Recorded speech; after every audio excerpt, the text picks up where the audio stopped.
Consider the following statements. This question was asked in the Civil Services Exam 2004. The highest criminal court of district is the court of district and session judge. तो इसे समझने के लिए हमें पहले court की hierarchy को समझना होगा. कोर्ट इंडिया में हायरार्कली अरेंज्ड होते हैं. इसका मतलब एक कोर्ट से ऊपर दूसरा कोर्ट, दूसरे कोर्ट के ऊपर तीसरा कोर्ट, जैसे सीढ़ियाँ होती है उस तरीके से कोर्ट्स हायरार्कली अरेंज्ड होती है. तो जैसे इंडिया में, भारत में कई सारे राज्य हैं, कई सारे राज्यों से मिलकर भारत बना है और इन्हीं कई एक राज्य में कई सारे डिस्ट्रिक्ट्स होते हैं. तो कई सारे डिस्ट्रिक्ट्स सब मिलकर एक स्टेट बनता है और ऐसे 28 स्टेट्स बनकर मिलकर इंडिया बनाते हैं. तो इंडिया में छोटे छोटे स्टेट्स होते हैं और एक स्टेट में छोटे छोटे डिस्ट्रिक्ट्स होते हैं. तो इन्हीं के बेसिस पर कोर्ट्स भी अरेंज्ड होते हैं. जैसे कि हर एक डिस्ट्रिक्ट में एक डिस्ट्रिक्ट कोर्ट होगा, हर एक डिस्ट्रिक्ट के लिए एक डिस्ट्रिक्ट कोर्ट होगा. ठीक उसी प्रकार हर एक स्टेट में एक हाई कोर्ट होगा. तो इसका मतलब 28 स्टेट्स में के लिए 28 हाई कोर्ट्स. लेकिन 28 कोर्ट्स नहीं, हमारे पास 25 कोर्ट्स है, क्योंकि ऐसे कुछ स्टेट्स है जिनमें 2 स्टेट्स के लिए एक ही हाई कोर्ट यूज़ किया गया है. तो ऐसा भी है.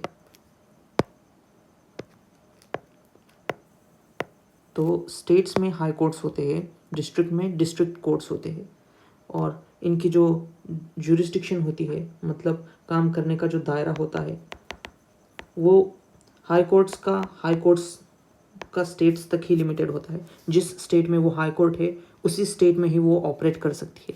डिस्ट्रिक्ट कोर्ट का भी ठीक उसी प्रकार, जिस डिस्ट्रिक्ट में वो डिस्ट्रिक्ट कोर्ट है सिर्फ उसी डिस्ट्रिक्ट के ऑपरेशंस को वो हैंडल कर सकती है. और जब इंडिया में पूरे इंडिया को जो हाई कोर्ट प्रिसाइड करता है, जो टॉप लेवल पर है, उसे हम सुप्रीम कोर्ट बोलते हैं. तो हायरार्की ऐसी होती है. सबसे पहले सुप्रीम कोर्ट आता है, सुप्रीम कोर्ट के नीचे हाई कोर्ट और हाई कोर्ट के नीचे डिस्ट्रिक्ट कोर्ट. तो हम सवाल का स्टेटमेंट देखते हैं. Highest criminal court of district is the court of district and session जज. तो criminal court of the district, इस शब्द को हमें समझना होगा और सेशन जज इसको भी समझना होगा. आइए इसे समझते हैं. तो जो हम अब डिस्ट्रिक्ट कोर्ट के बारे में बात करेंगे. एक डिस्ट्रिक्ट में जो केसेस आते हैं उन केसेस को 2 टाइप्स में डिवाइड किया जाता है, civil cases and criminal cases.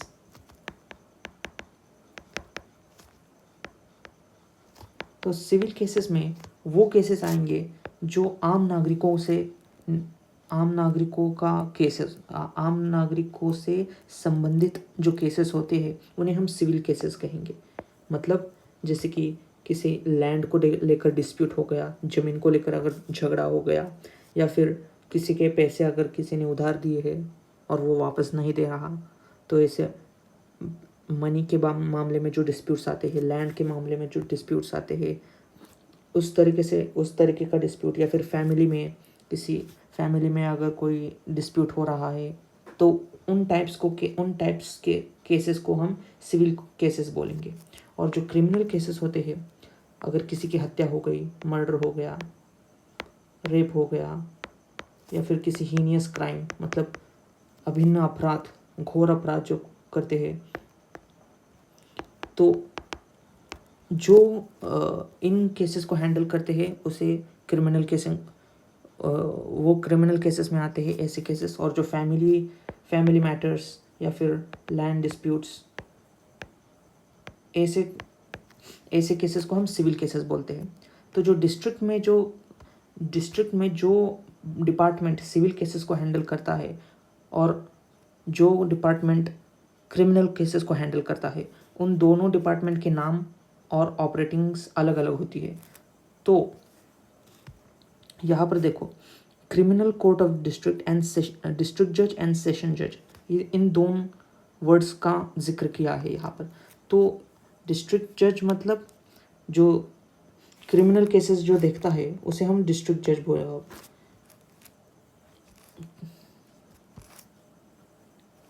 Session जज जो जो सेशन जज होता है, सेशन जज को ही हम डिस्ट्रिक्ट जज बोलते हैं। डिस्ट्रिक्ट जज मतलब जो ऐसे हीनियस क्राइम्स, जो घोर अपराध कर किए हुए जो क्रिमिनल्स होते हैं, अगर उनको सज़ा देनी है तो उन्हें सज़ा कौन दिलाएगा? सेशन जज दिलाएगा। सेशन जज। तो जो केसेस इस टाइप में आते हैं क्रिमिनल केस में, तो इनकी केसेस की जो सुनवाई करेगा उसे हम सेशन जज बोलेंगे, उसे ही हम सेशन जज बोलेंगे। और सेशन जज ये डिस्ट्रिक्ट का सबसे टॉप लेवल का होता है, और इसके नीचे आता है सिविल केसेस का जज, सिविल केसेस का डिपार्टमेंट। तो डिस्ट्रिक्ट, पूरे डिस्ट्रिक्ट का अगर टॉप लेवल का जज हम देखेंगे तो वो सेशन जज ही आएगा, जो कि क्रिमिनल केसेस को हैंडल करता है।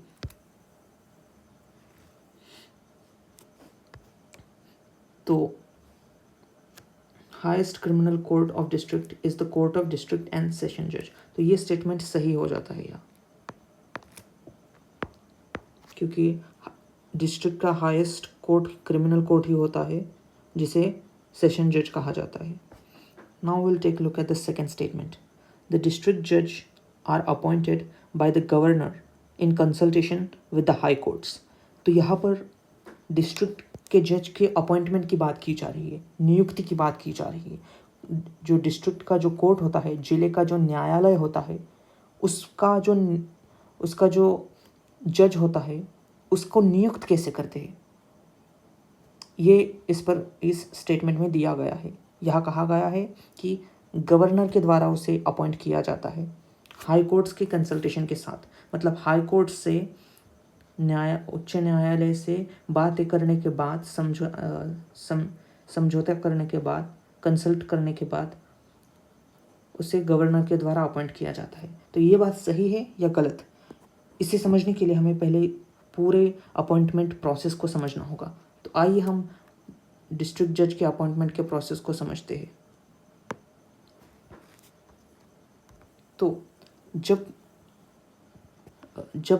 डिस्ट्रिक्ट कोर्ट के लिए जज को अपॉइंट करना होता है, डिस्ट्रिक्ट कोर्ट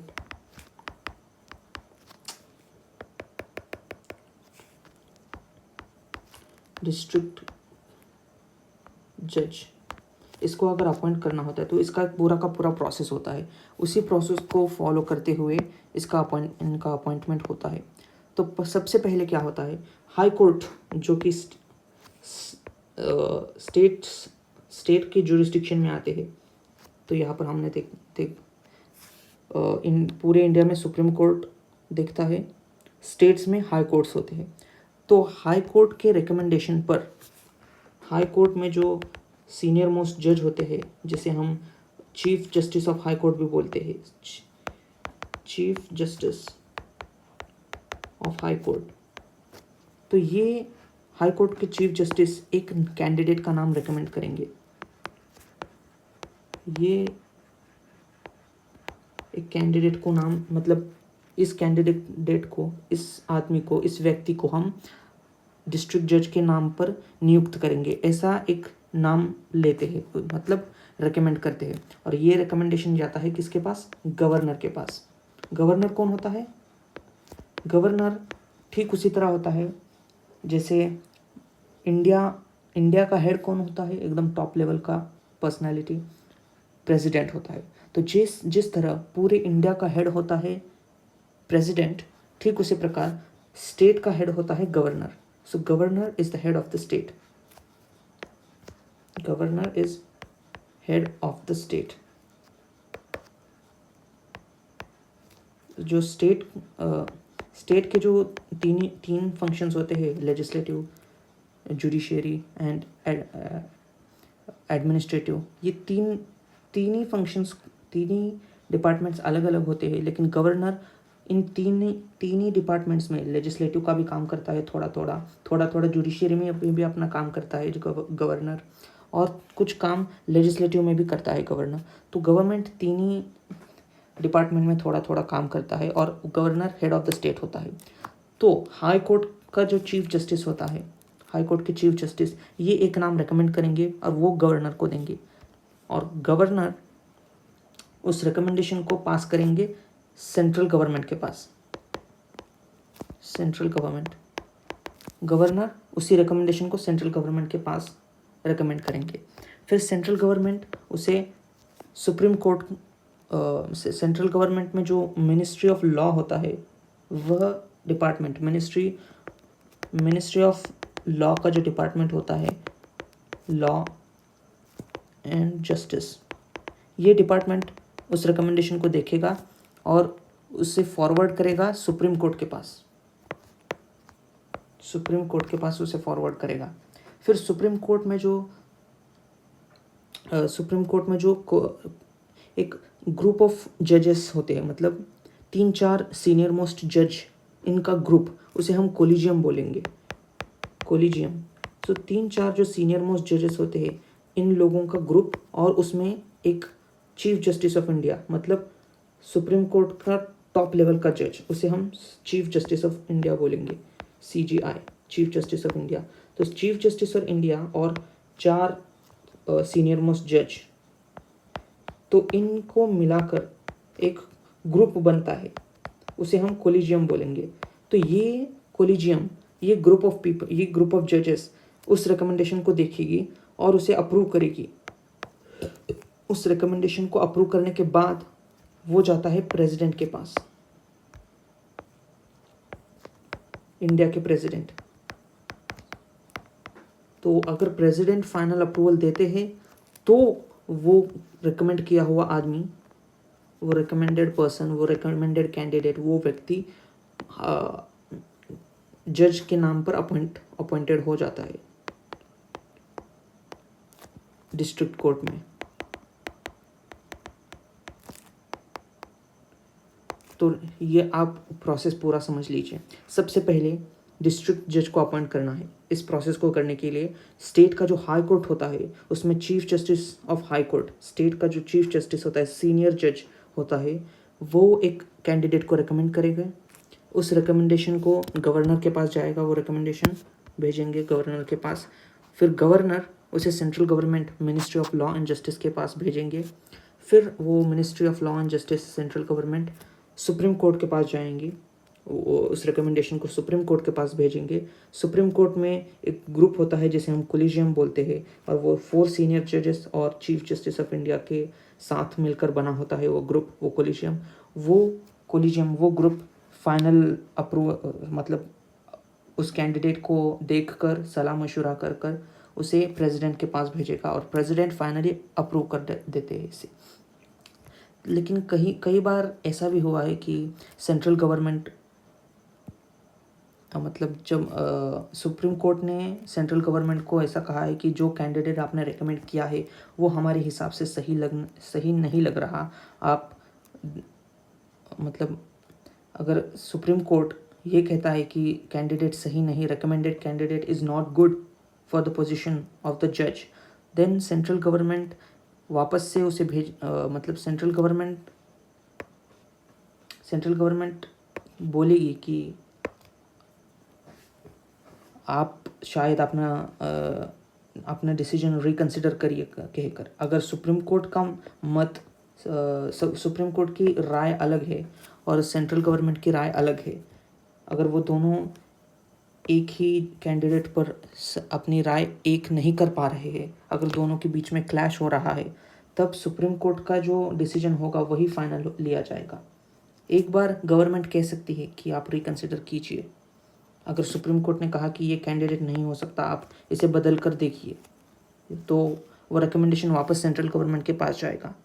लेकिन अगर सेंट्रल गवर्नमेंट को वही आदमी चाहिए तो सेंट्रल गवर्नमेंट वापस से उससे सुप्रीम कोर्ट के पास भेजेगी।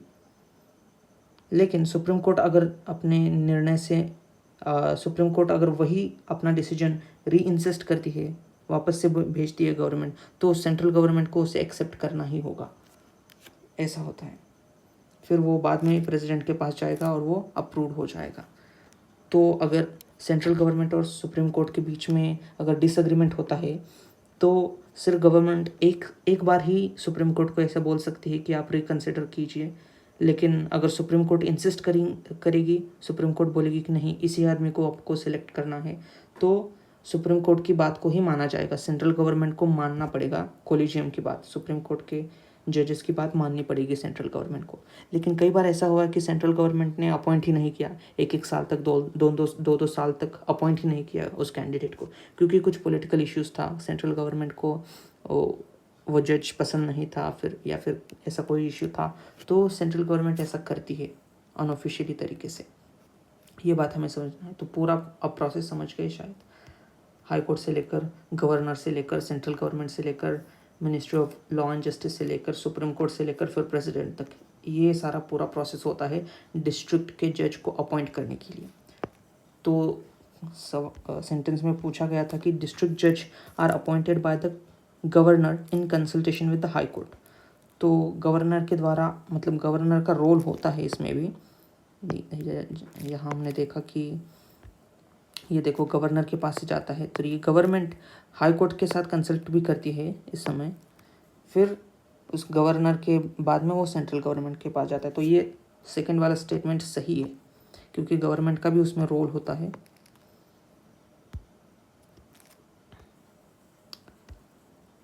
डिस्ट्रिक्ट जज are appointed by governor in consultation with the high court, क्योंकि गवर्नर का भी रोल होता है उसमें, तो ये स्टेटमेंट सही हो जाता है। लेकिन पूरा रोल गवर्नर का नहीं होता, ये बात भी सही है क्या, क्योंकि final approval president of India ही देंगे, लेकिन गवर्नर के अप्रूव करने के बाद ही वो सेंट्रल गवर्नमेंट के पास जाएगा, तो इसीलिए गवर्नर का भी रोल होता है इसमें, तो इसलिए ये स्टेटमेंट सही हो जाता है। Now third statement, a person to be eligible for appointment as district judge should be an advocate or pleader of 7 years standing or more, or an officer in judicial service of the union or the state। तो यहाँ पर ऐसा कहा गया है कि district के जज, किसी जिले का जो न्यायाधीश, जिले का अगर न्यायाधीश उसका नियुक्ति करनी है, तो उसे कम से कम एक वकालत की डिग्री होनी चाहिए, उसमें उसे वकील होना चाहिए, या फिर एक प्लीडर मतलब कोर्ट में जाकर जो न्याय की गुहार लगाता है उसे हम प्लीडर बोलते हैं। 7 साल तक उसे एक प्लीडर बन के रहना होगा, या फिर उसे जो सेंटर और स्टेट इन दोनों में जो जुडिशल सर्विसेज होती है, जैसे कि हमने देखा कि सेंटर में सुप्रीम कोर्ट आता है और स्टेट में हाई कोर्ट्स आते हैं। तो मतलब सेंटर के लेवल पर सुप्रीम कोर्ट होता है, स्टेट के लेवल पर हाई कोर्ट्स होते हैं। तो इनकी जो जुडिशियल सर्विसेज होती है, मतलब सुप्रीम कोर्ट और हाई कोर्ट, इन कोर्ट्स में एक ऑफिसर के नाम पर उस कैंडिडेट ने काम किया होना चाहिए, या फिर 7 साल तक एक प्लीडर होना चाहिए 7 साल का, और या फिर एक एडवोकेट होना चाहिए उसे। तो ये सारी कंडीशंस है, तभी वो कैंडिडेट एलिजिबल होगा, पात्र होगा डिस्ट्रिक्ट जज बनने के लिए। तो इसे समझना, ये अगर सेंटेंस सही है या फिर गलत, इसे देखने के लिए हमें पहले इंडियन के कॉन्स्टिट्यूशन को उठाकर देखना होगा। तो कॉन्स्टिट्यूशन में आर्टिकल 233 इसके तहत ये बताया गया है कि जो भी candidate who wants to be district जज, उसे कम से कम 7 इयर्स तक का एडवोकेट का एक्सपीरियंस होना चाहिए, 7 इयर्स और मोर। उस एडवोकेट 7 इयर्स और मोर का एडवोकेट होना चाहिए, और इसके साथ साथ मतलब ये एक तो ये, और नहीं तो सेंटर या फिर स्टेट के जो जुडिशियल सर्विस होते हैं, मतलब सेंटर के लिए आप सुप्रीम कोर्ट बोलेंगे या फिर हाई कोर्ट, इन दोनों में से किसी में भी वो जुडिशियल सर्विस में होना चाहिए, इनके सर्विस में ऑफिसर के तहत उसने काम किया होना चाहिए। या तो सुप्रीम कोर्ट में या फिर हाई कोर्ट में, या फिर 7 ईयर्स तक वो एडवोकेट होना चाहिए। मतलब एडवोकेट मतलब लॉयर, यानी LLB की डिग्री, वो LLB की डिग्री होनी चाहिए, वो लॉयर होना चाहिए 7 ईयर्स तक का। तो ये आर्टिकल 233 में भारत के संविधान में ये मेंशन है, इसका उल्लेख किया गया है। तो ये जो स्टेटमेंट दिया गया है वो बिल्कुल सही उस आर्टिकल 233 के साथ कंसिस्टेंट है। उसमें भी 7 ईयर्स बोला गया है, और देखिए यहाँ पर भी 7 ईयर्स कहा गया है। और यूनियन और स्टेट में जुडिशल सर्विसेज के मार्फत ऑफिसर होना चाहिए, या फिर 7 ईयर्स तक का उसे प्लीडर या फिर एडवोकेट का एक्सपीरियंस होना चाहिए। तो ये भी स्टेटमेंट सही हो जाता है आर्टिकल 233 के तहत। Now we'll look at the fourth statement.